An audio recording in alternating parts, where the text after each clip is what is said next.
The sun had barely risen when Daniel Carter fell to his knees on the cold floor of his empty apartment, clutching a crumpled eviction notice in his trembling hands. Everything he had worked for, his job, his savings, even his marriage, was gone. He had $24 in his bank account, no food in the fridge, and absolutely no idea what to do next. And yet, as his eyes welled with tears, a strange thought entered his mind: you're not finished. This is the beginning. Daniel had once believed he was meant for something greater. As a kid growing up in small-town Indiana, he dreamed of building a life that mattered, a life filled with purpose, contribution, and maybe even a little success. He went to college, married his high school sweetheart, and landed a decent job in Chicago. For a while, things looked promising. But then came the recession, layoffs, medical bills for his wife's illness, and the eventual breakdown of their marriage. Within 2 years, Daniel went from a stable life to living alone in a crumbling apartment, scraping by with ride-share gigs and odd jobs. He thought he had lost everything. But what he still had, though fragile, was a flickering flame of faith. That morning, Daniel stood up, wiped his eyes, and made a decision.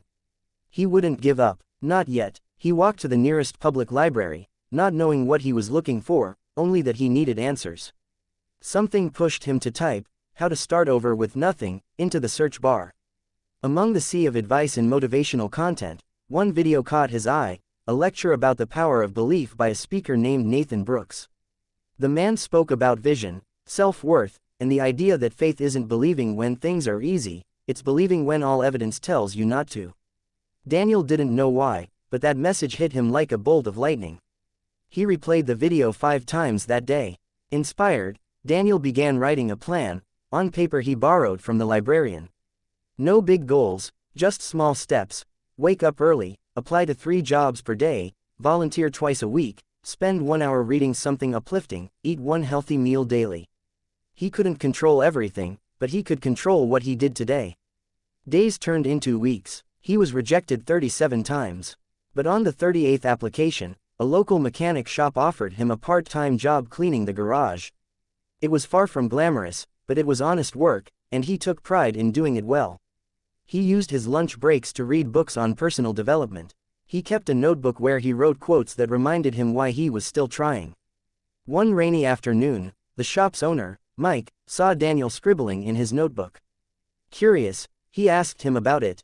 Daniel hesitated, then shared a bit about the path that brought him there, and about the idea that had been growing in his heart, that he wanted to one day open a small community center where people could find encouragement, job training, and hope.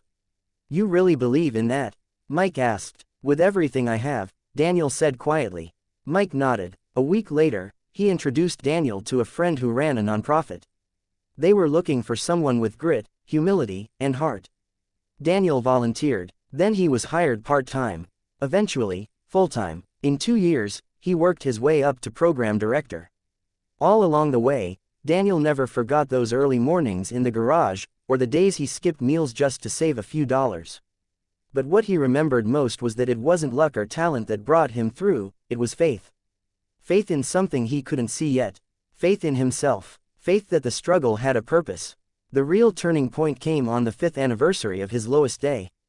Daniel was now running the very kind of center he had once dreamed of. That morning, he unlocked the doors to a small but vibrant space where kids learned coding, parents found job training, and broken families found healing.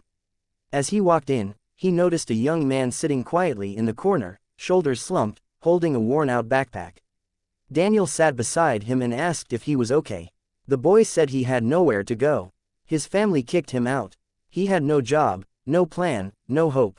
Daniel reached into his pocket and handed him something. It wasn't money. It was the same quote he had once written down and carried in his wallet for 5 long years. It read, "Faith is believing in the light even when all you see is darkness." "Keep this," he said.